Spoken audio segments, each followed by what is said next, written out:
할렐루야. 오늘도 하나님 주시는 말씀의 은혜가 우리 사랑하는 성도들과 가정 가운데 또 이 자리에 함께한 우리 모두의 마음과 심령 가운데 하나님의 은혜로 충만하기를 주님의 이름으로 축복합니다. 여러분, 오늘은 2021년 마지막 주일입니다. 오늘 우리가 드리는 이 예배를 통해서 우리가 성령의 9가지 열매를 함께 묵상해 왔는데, 이 말씀을 마무리하며 또한 우리도 올해에도 또 내년에도 우리가 주님 오시는 그날까지 성령의 사람으로 살아가는 귀한 믿음의 결단이 말씀을 통해 있기를 간절히 바랍니다. 여러분, 성령의 9가지 열매, 마지막 열매는 절제라고 하는 열매입니다. 왜 성령의 9가지 열매를 쭉 나열하면서 마지막 부분에 가서 절제라고 하는 열매를 언급하고 있을까요?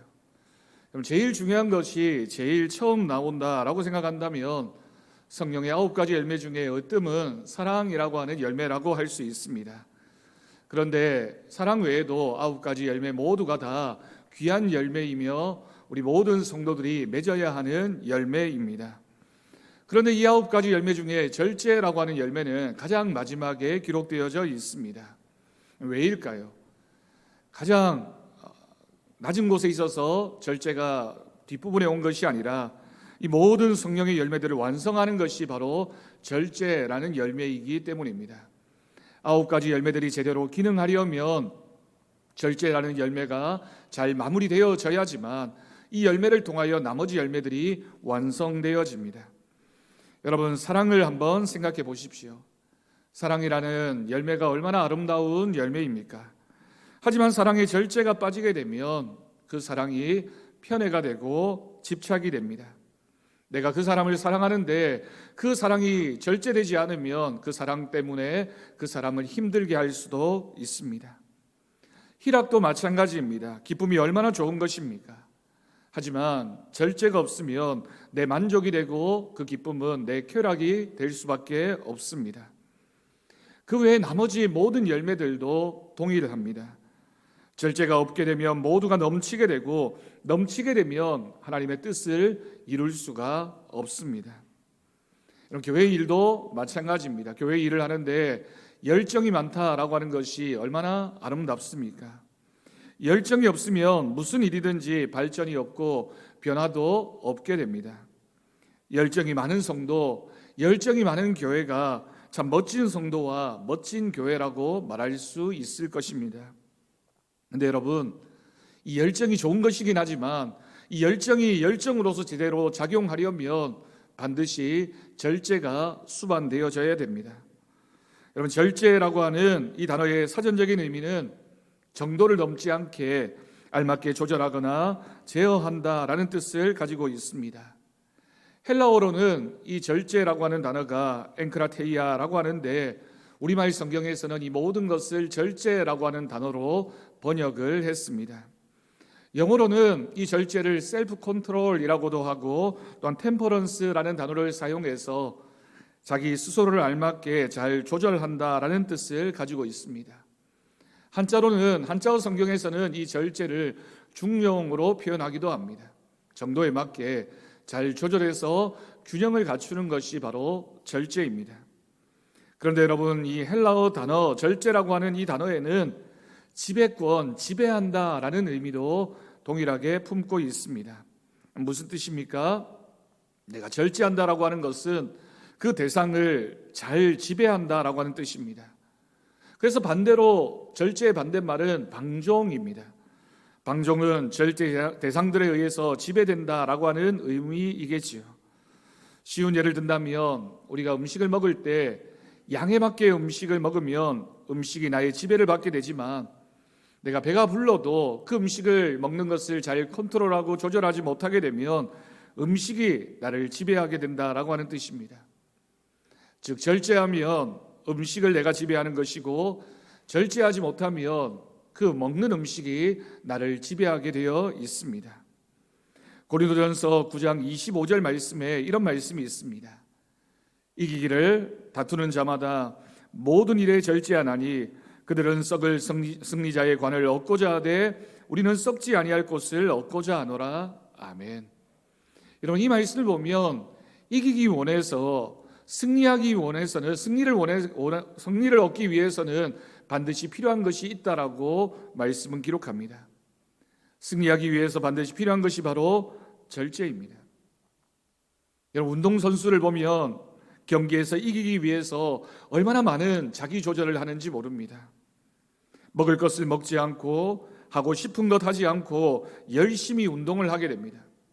그래야지만 자신이 원하는 목표와 승리에 이를 수 있기 때문입니다. 그런데 그런 훈련 과정 가운데 제일 무서운 것이 무엇이겠습니까? 운동선수에게 제일 두렵고 또한 무서운 것은 바로 부상입니다. 부상이 언제 발생하게 됩니까? 물론 여러 가지 이유가 있겠지만 대부분 그 훈련을 너무 지나치게 열심히 하다 보면 부상을 입게 되는 경우가 있습니다. 무슨 뜻입니까? 우리가 잘하기 위해서, 이기기 위해서 열심이 필요합니다. 훈련받는 것이 필요합니다. 그렇지만 그 열심과 훈련조차도 절제함으로 잘 조절하지 못하게 되면 그 범위를 벗어나게 되고 부상을 당하게 되고, 부상을 당하게 되면 경기에 출전하지 못하게 되는 겁니다. 운동선수에게 훈련이 얼마나 중요합니까? 운동선수가 훈련을 하는 것은 좋은 것입니다. 하지만 아무리 좋은 것도 절제가 반드시 필요합니다. 운동선수만이 아니라 악기를 다루는 사람이든 아니면 어떤 예술 활동을 하는 사람이든 또 공부를 하는 데 있어서도 우리가 사회에서 성공하기 위해서도 마찬가지입니다. 우리가 절제하지 못하면 아무리 좋은 것을 우리가 가지고 있다 할지라도 그것이 오히려 우리에게 독이 될 때가 있습니다. 우리가 재능이 많은 사람을 참 부러워합니다. 재능이 많다는 것이 얼마나 큰 복이고 얼마나 큰 능력입니까? 근데 그 재능이 절제되지 못하면 그 재능 때문에 오히려 그 인생이 어려움을 겪는 경우도 많이 있습니다. 신앙에서도 마찬가지입니다. 여러분, 기도를 한번 생각해 보십시오. 기도가 좋은 것입니까? 당연히 기도는 너무나 좋은 것입니다. 많이 하면 많이 할수록 좋은 것입니다. 뜨겁게 기도해도 더 좋은 것입니다. 간절히 기도하고 간구하면 하나님이 응답해 주실 줄 믿고 우리가 기도하는 것 얼마나 아름답고 얼마나 좋은 신앙의 태도입니까? 하지만 기도가 좋은 것임에 틀림이 없지만 기도에도 절제가 필요합니다. 여러분, 기도에 어떤 절제가 필요합니까? 기도하느라 우리가 가정생활이나 직장을 등한히 하고 팽개친다면 그 기도가 얼마나 덕이 되겠습니까? 내가 간절히 기도하느라 다른 사람의 기도를 방해하게 된다면 절제가 없는 기도라면 그 기도는 덕이 되지 않을 수도 있습니다. 또 설교 말씀을 들어야 하는 시간에도 나는 기도가 필요하다고 기도하느라 다른 예배의 순서를 방해하게 된다면 그 기도는 아름다운 것이라고 말할 수 없습니다. 또 내가 기도하고 응답받았다고 그것이 무조건 좋은 것이라고 다른 사람에게 강요한다면 어떻게 되겠습니까? 여러분, 우리는 누구나 다 기도에 응답을 받게 되는데 하나님은 우리의 형편에 따라, 우리가 필요에 따라 또한 우리에게 적절한 것으로 응답해 주시는 분이십니다. 응답의 내용이 다를 수 있다라고 하는 뜻입니다. 또한 기도가 중요하다고 말씀이나 찬양이나 성경 공부나 봉사와 전도를 무시하고 기도만 하게 된다면 여러분, 그것은 어떻게 되겠습니까? 이처럼 기도가 좋은 것임에 틀림이 없지만 기도에조차도 절제라고 하는 것이 중요합니다. 그런데 기도만 그런 것이 아닙니다. 모든 신앙생활에도 그렇고 모든 신앙생활에 조화와 절제가 있어야 되고 균형이 있어야지만 우리가 바른 신앙생활을 할 수 있습니다. 우리가 보통 교회가 하는 기능, 교회의 목적을 이야기할 때 4가지를 들어서 설명합니다. 첫 번째는 하나님의 거룩한 임재를 깨닫고 하나님의 사랑 안에서 하나님의 지도를 따르는 것, 우리는 그것을 예배라고 합니다. 예배가 교회의 중요한 기능 중에 하나입니다. 두 번째는 인간을 구원하기 위해 세상에 오신 예수 그리스도의 복음을 전파하는 것, 전도도 교회가 하는 중요한 기능 가운데 하나입니다. 세 번째, 예수를 구원자로 알고 받아들이도록 사람들을 인도하며 교인들이 교회의 기능을 이해하도록 가르치고 훈련하는 것, 그래서 그 교인들이 성숙한 그리스도인으로 살아갈 수 있도록 하는 것, 교육도 교회의 중요한 기능 가운데 하나입니다. 네 번째로 하나님의 사랑을 사람들에게 나타내는 섬김의 행위, 사랑으로 사람의 필요에 응답하시는 하나님께 영광을 돌려드리고 우리가 섬김의 자세를 가지는 것, 봉사도 교회의 중요한 기능임에 틀림이 없습니다. 그 외에도 친교라든지 교제라든지 참 많은 교회가 감당하고 있는 기능들이 있습니다. 그래서 교회는 한 가지만 중요한 것이 아니라 이 모든 것들이 조화를 이루고 균형을 가져야지만 그 교회가 아름다운 교회가 될 수 있습니다. 그런데 어떤 사람이 우리 교회는 예배가 중심이야, 예배가 제일 중요해, 예배만 드리고 전도나 봉사나 교육은 하지 않아도 돼 라고 얘기한다면 그 교회는 어떤 교회가 되겠습니까? 또는 교육이 중요하다고 우리 교회는 열심히 성경 공부를 해야 돼, 열심히 성경 공부를 하는데 예배나 전도나 봉사를 하지 않으면 그 교회는 또 어떤 교회가 되겠습니까?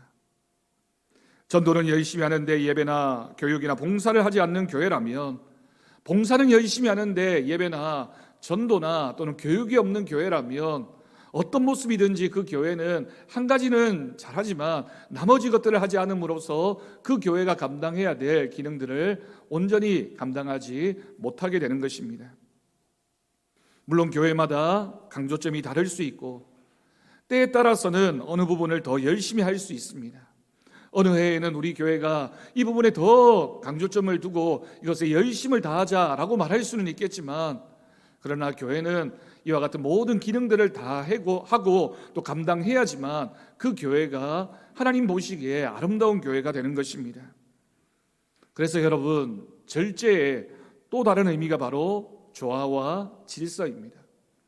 우리가 믿음 생활에 있어서 절제한다라고 하는 것은 우리가 다른 많은 기능들, 또 많은 사람들과 함께 조화를 이루고 또한 질서를 가지며 살아가는 것입니다. 우리가 그래서 교회를 생각할 때 교회가 어떤 곳이냐라고 말할 때 꼭 기억해야 하는 것이 있습니다. 교회는 조화가 있어야 되고 질서가 있어야 합니다. 어렸을 적에 부모님과 선생님께 귀에 못이 박히도록 자주 들었던 이야기가 있습니다. 밥을 먹을 때 부모님이나 선생님이 늘 그런 이야기를 하셨습니다.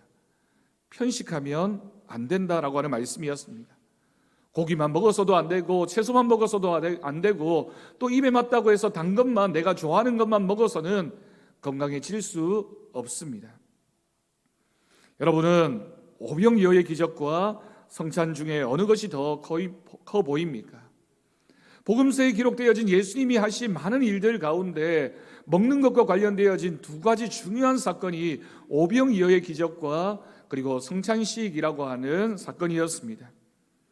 두 가지를 비교해 놓고 어느 것이 더 멋져 보이느냐라고 묻는다면 많은 사람들이 오병이어의 기적이 더 커 보일 수 있습니다.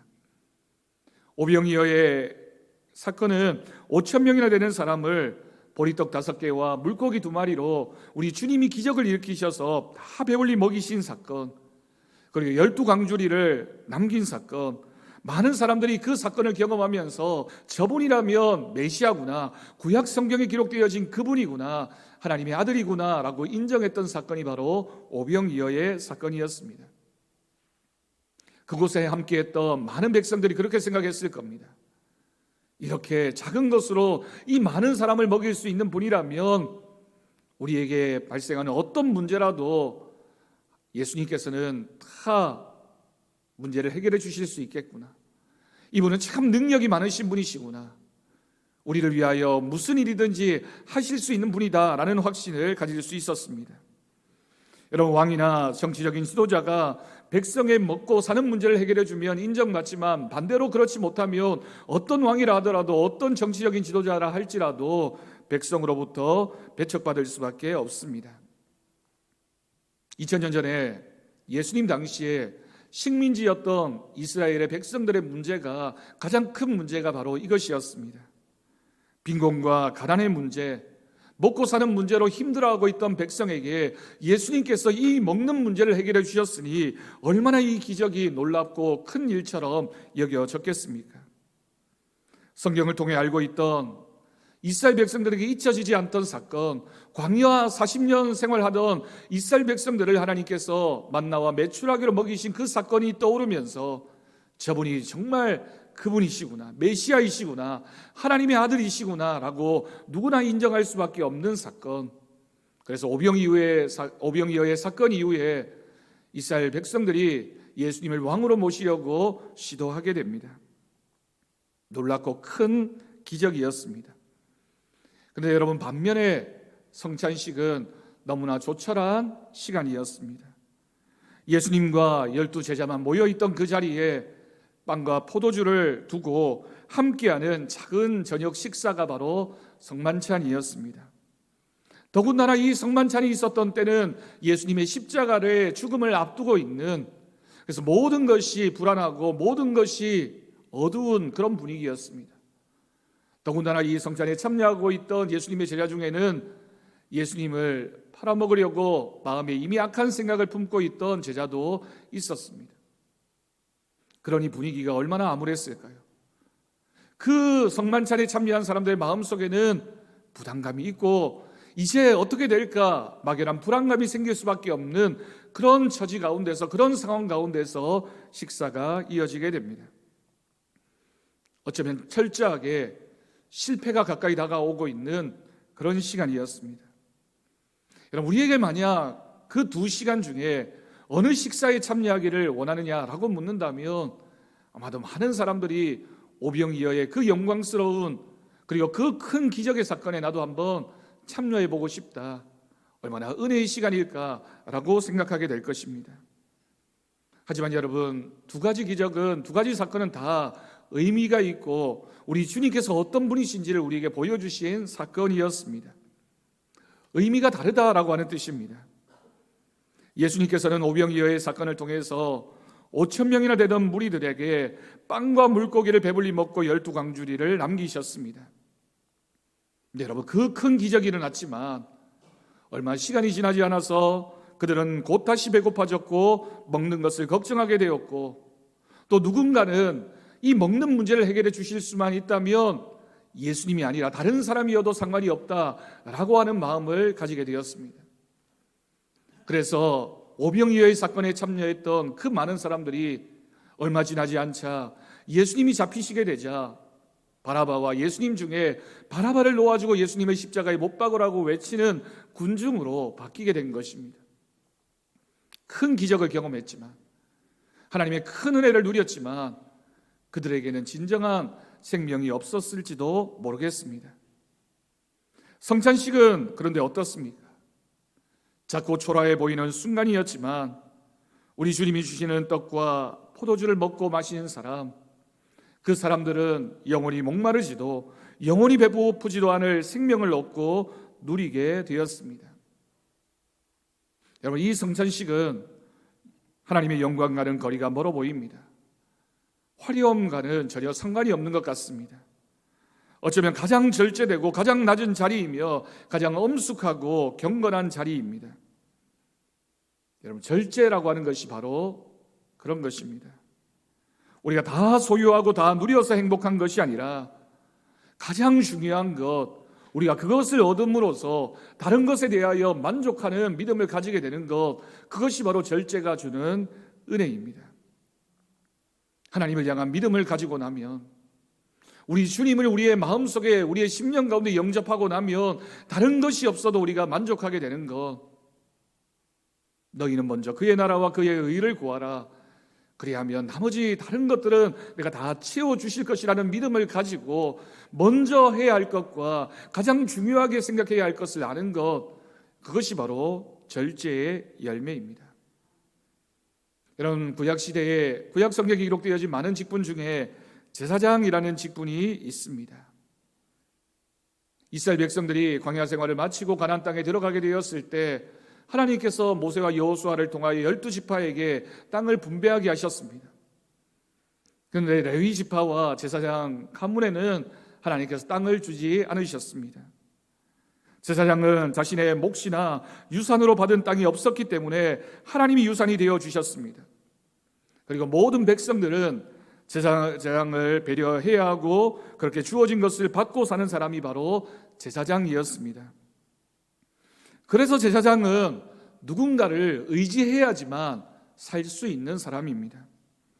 혼자 사는 농사를 지을 땅도 없고 장사를 할 수도, 땅을 소유할 수도, 어떤 영리나 소유를 추구할 수 없기 때문에 하나님을 의지해야 되고 백성들의 섬김으로 살아갔던 사람입니다.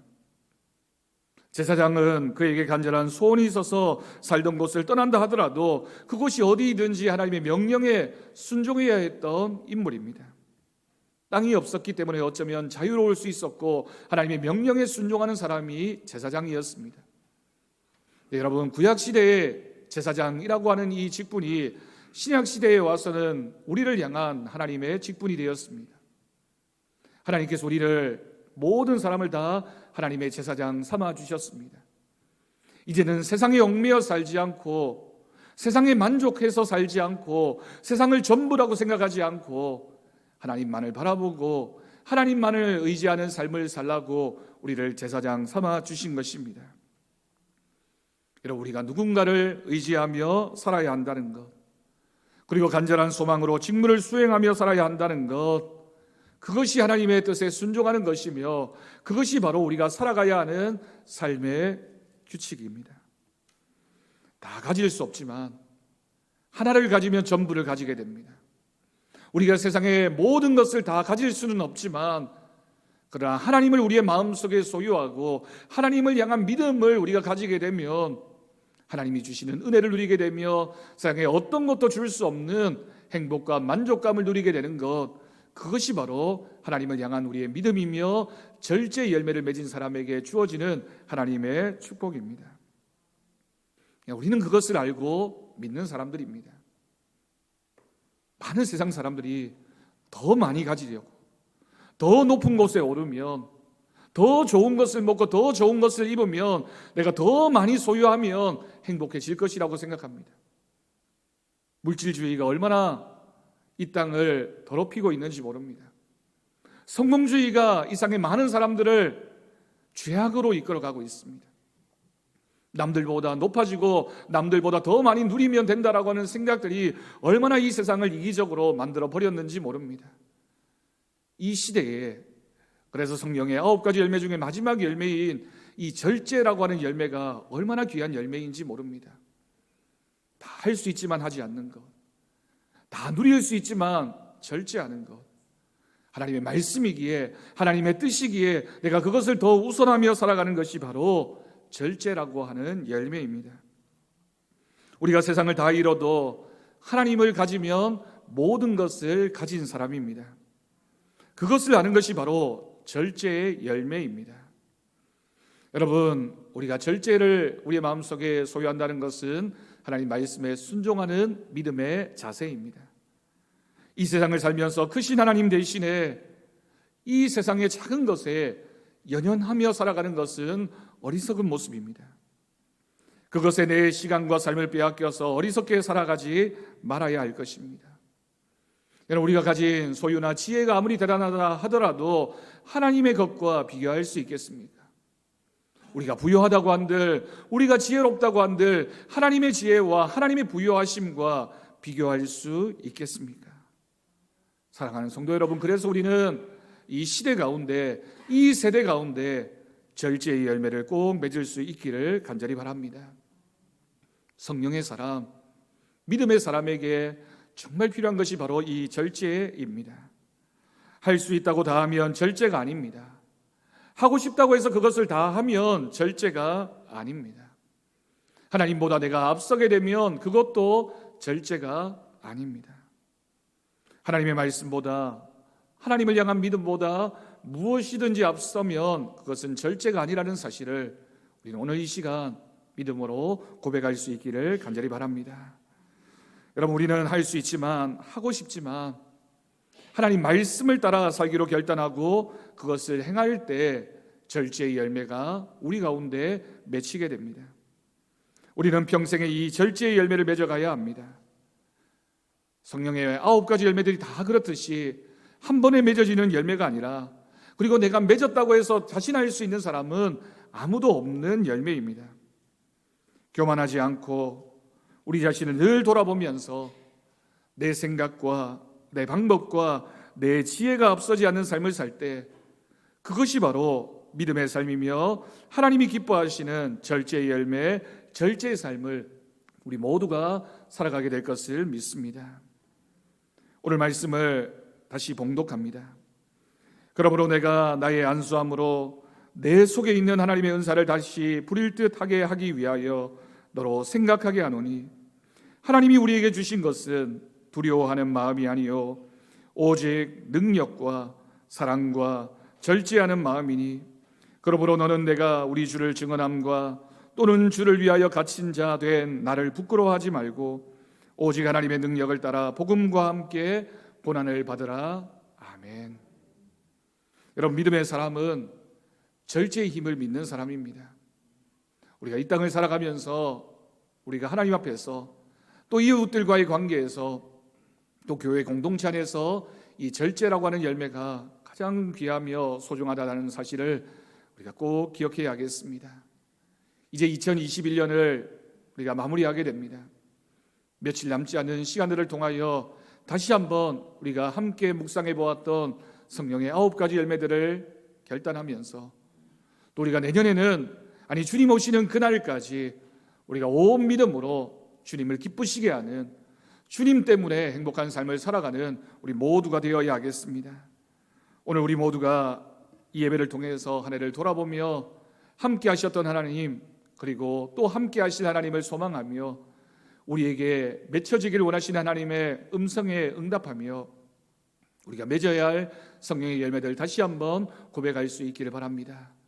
그럴 때에 우리가 반드시 그 열매들을 통하여 하나님 앞에 영광을 올려드리며 우리 또 이 교회 공동체를 통하여 하나님의 덕을 세우며 또한 이 땅에 우리를 보내신 하나님의 뜻을 고백하며 믿음으로 살아가는 은혜가 있게 될 것을 믿습니다. 그 믿음으로 한 해를 잘 마무리하고 또 새해에는 하나님의 뜻을 이루어가는 사랑하는 우리 성도들 되어지기를 주님의 이름으로 간절히 축원합니다. 기도하겠습니다. 하나님 아버지, 감사합니다. 오늘도 우리를 이 예배 자리에 불러주시고 하나님의 말씀을 통하여 주님 앞으로 나아갑니다. 하나님, 우리가 절제라는 열매를 맺기 위하여 말씀을 따라 살게 하시고 그 말씀의 은혜를 사모하며 또한 절제의 열매를 맺어가는 우리 모두가 되게 하여 주옵소서. 우리에게 주신 하나님 말씀에 응답하게 하시고 하나님의 은혜를 누리며 만족하며 살아가는 거룩한 삶이 되게 하여 주옵소서. 감사드리옵고 예수님의 이름으로 기도드립니다. 아멘.